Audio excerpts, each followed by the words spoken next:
तो स्टूडेंट्स अपन समझने वाले हैं बल लगाने पर कोई वस्तु किस प्रकार से विस्थापित होती है और कब कार्य शून्य होता है और कब कार्य धनात्मक होता है और कब ऋणात्मक होता है। तो देखिए अपन समझते हैं कि मान के चलिए मैं इस दीवार को बहुत अच्छे से धक्का मारता हूँ, ठीक है।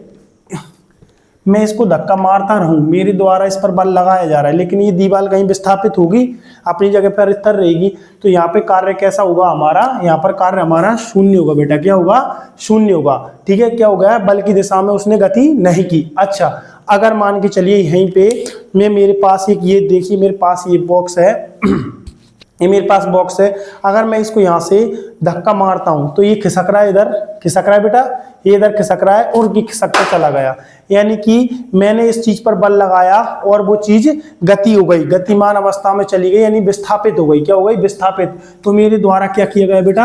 यहाँ पे धनात्मक कार्य किया गया। क्या किया गया? धनात्मक कार्य किया गया। अगर मान के चलो ऐसे ही मैं किसी वस्तु पर, मान के चलिए मैं आपको बता देता हूँ, ठीक है। देखिए मान लीजिए ये देखिए, ये कुछ मैं इस तरह से ले लेता हूं कि देखिए ये अपने आप इधर आ रहा है और मैं इस पे बल लगा रहा हूं, मैं बल लगा रहा हूं और ये इधर ही आता जा रहा है और ये इधर ही आता जा रहा है और ये गिर गया। तो देखिए इस तरह में इस अवस्था में क्या हुआ, मैं जिस ओर बल लगा रहा था वो विस्थापन उस ओर नहीं हुआ, लेकिन विस्थापन मेरी तरफ ही हुआ, उसी दिशा में हुआ, अलग दिशा में। अगर मान के चलो उसी दिशा में होता तो वो क्या, यहाँ पे हमारा कार्य कैसा हो जाएगा बेटा? ऋणात्मक कार्य हो जाएगा। कैसा हो जाएगा? निगेटिव एनर्जी, यानी कि यहाँ पे कार्य हमारा कैसा होगा? ऋणात्मक।